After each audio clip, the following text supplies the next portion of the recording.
You don't hit a person, you don't hit a woman, and you certainly don't hit a 71-year-old woman. Next at 7 on ABC 7, a Southwest Florida couple says an Uber driver attacked them. And tonight, why they're upset about the charge he is facing. Plus, parents in North Fort Myers are scrambling for daycare, why their Boys and Girls Club may be shutting down. And if you want something, go find it in a nursing home. Don't go to the beach approaching underage girls. The self-proclaimed Florida sugar daddy and why he's apologizing for a card he was giving to teen girls on the beach. The news at 7 is less than a minute away. Stay right there. Your news at 7 begins with breaking news tonight in Fort Myers, where moms and dads are worried about their kids. I'm Jeff Butera. I'm Krista Fogelsong. Right now, the Fort Myers Police Department is warning parents about a stranger who's been approaching their kids. Deputies say it happened on South Street. A man in a van parked his vehicle and walked to children in a backyard. ABC 7's Nestor Mato is live on South Street tonight, getting us more on who police are searching for. Nestor. Well, as you can see, this backyard has no fence, so it was easy for that creep to pull up on the grass and approach those kids who were just playing outside. It was around 4:30 this afternoon when police say a man in a maroon-colored van parked on the grass by the home and walked up to a group of children. The father was inside. He saw that man through the window and ran outside. He told him to leave. Police say that's when the man jumped back into his van and sped off towards US 41 westbound. Now, that man is described as either Hispanic or biracial, 6 foot tall, 250 pounds. He has a goatee. All parents asked to be alert. Look out for that maroon van. I'm live in Fort Myers. Nestor Mato, ABC 7. And ABC 7 will not stop getting you more information on that story, so expect new details from us coming up tonight at 11. He might do worse next time. He might actually have a gun at some point. Your other big story tonight at 7, an Uber driver, this guy, is accused of attacking a woman and running a Lee County couple off the road. That driver was going to be charged with aggravated battery, but a state attorney is lessening the charge to just battery. ABC 7's Jacqueline Beavis talked to the couple who find that decision puzzling. And then he just wanted to terrorize us, scare us somehow. That's how Todd tells us it started. He and his girlfriend confronted by an aggressive driver in the parking lot of well-known Doc Ford's restaurant. They say Ken John Baptiste even threatened to get his gun, but when the victims decided to leave, they say it got violent. He wouldn't hit a man. He waited till I was leaving when everything was over in my mind, and then he swings and hits her in the back. The arrest report and court documents tell the same story, but now the 71-year-old victim who doesn't want to be identified tells us her frustration falls to the state. They were dropping the charge to battery. From aggravated battery to battery on a person over 65. But the couple tells me they disagree with the decision and have not been given a chance to give a statement to the state attorney. He might do worse next time. He might actually have a gun at some point. If they prosecute him right, he'll never own a gun legally. Already concerned that the justice system may not work in their case. I mean, what, give him some paperwork, a fine, send him on? That's stupid. That's not going to teach him anything. In Lee County, Jacqueline Beavis, ABC 7. Now, the state attorney's office said after reviewing the evidence, the lesser charge was the right decision. Once Uber was notified of what happened, though, that driver was removed from the system. New at 7 tonight, a Charlotte County man says the sheriff's office is violating his freedom of speech by blocking him from their Facebook page. His name is Andrew Sheets. He runs this website. It's a Charlotte County Cop Watch. He frequently posts criticism on the sheriff's office, about the sheriff's office, I should say, on the sheriff's office Facebook page. Now when he goes on it, though, there's no place for him to write anything. He is blocked. He says that's a First Amendment violation. Sheets says he plans to file a lawsuit about that. So I can still see their page, but I cannot comment, I cannot like, I'm nothing, cut off. Now, in the About section on the Charlotte County Sheriff's Office Facebook page, it says people who consistently post comments that they feel are inappropriate will be blocked. That includes profanity, hate speech, and threats. There is also a similar discussion right now about people that President Trump has blocked on Twitter, some making the argument that's a violation of free speech. Tonight, a man is in jail after attempting to steal a woman's purse, but that's not the end of the story. It happened at the Publix at Chiquita Boulevard in Cape Coral. Employees say they saw the man take a bag from a woman's shopping cart. After that, the woman and the man got into a struggle, and she actually was able to get her purse back. But police say that man, Marshall Barker, let go and ran away. Well, then 2 witnesses tackled him to the ground and held him until police got to the scene. It's nice to know that somebody will step in and help you, because a lot of times people will just ignore the situation, and it's nice that somebody did that for her. Barker, that guy, is charged with robbery. His bond is set at $10,000. In Collier County tonight, mosquito experts say a different breed of mosquitoes is coming soon, and it's a reason for concern. Experts expect fewer salt marsh mosquitoes and more freshwater mosquitoes, the kind of mosquitoes that have the potential to carry more disease like dengue fever or the Zika virus. Here's what you can do about it. Clean out things like bird baths, garbage cans, even tires with any standing water, because that's where mosquitoes tend to breed.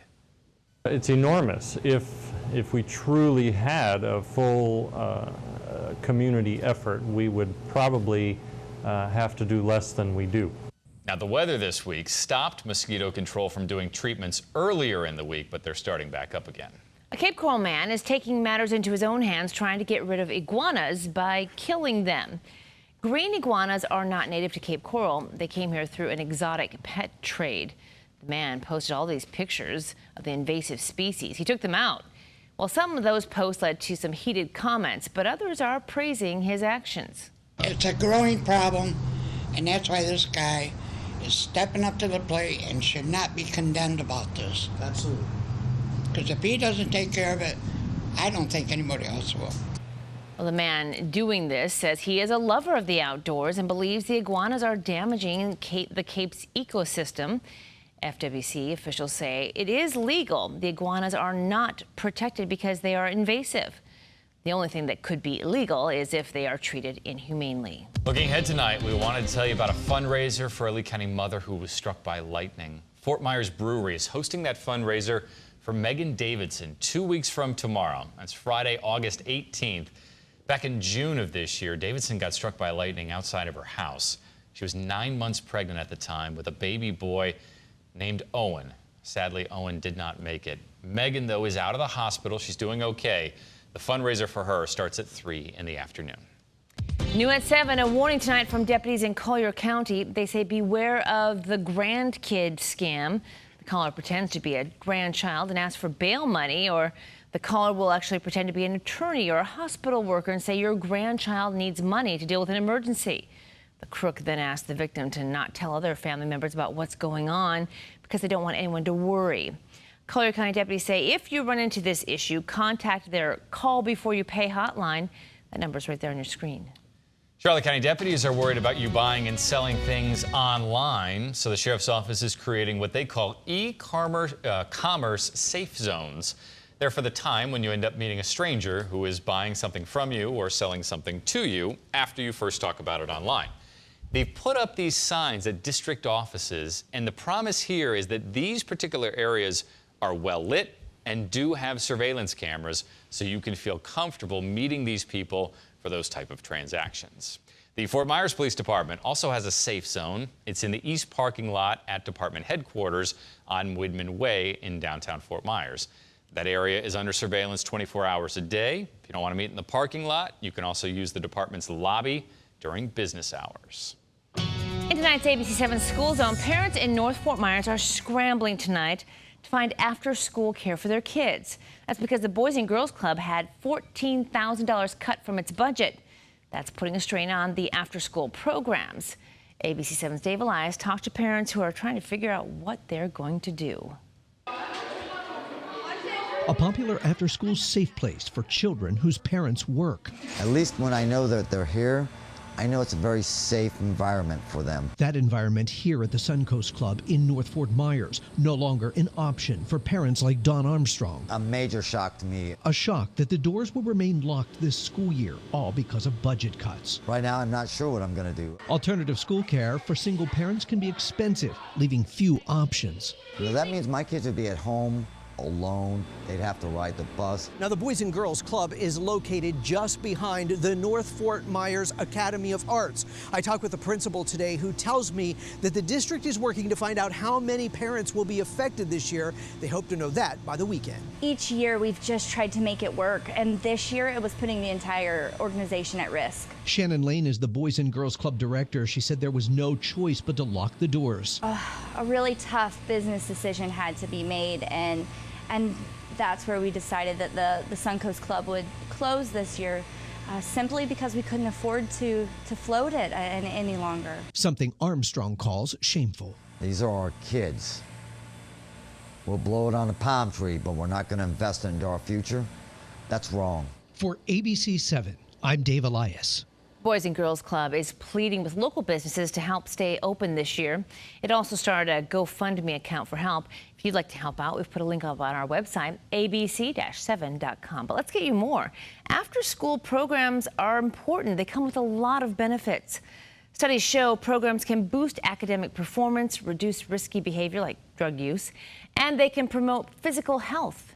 Researchers say parents who express concerns about their children's after-school care missed around 8 days of work every year, and that costs businesses up to $300 billion a year. Tracking the tropics here on your ABC 7 News at 7, and there are two areas of interest that we are tracking right now. One is to the southeast of Puerto Rico right now. It's this little tropical wave just entering the eastern Caribbean. The Hurricane Center gives it a 20% chance of developing over the next 5 days, and you can see how it's going to track more so towards the central and southern Caribbean and then into Mexico, most likely, as we go into early next week. The other area of interest just coming off the coast of Africa, this one rapidly developing, a 70% chance of becoming a tropical depression within the next 7 days, and that's going to be tracking off to the north, or the west-northwest, I should say, into the Atlantic Ocean. And of course, we'll keep tracking both of those. And we're also tracking the heat here in southwest Florida. I'll be back with your Storm Warn 7 forecast in just a couple minutes. All right, ladies, would you trust your birth control to your phone? Find out what the world's first birth control app does. And look at the floor. This was a fast food freak out in Florida. Find out why two women just trashed this Chick-fil-A, even throwing a vase across the restaurant. It's next.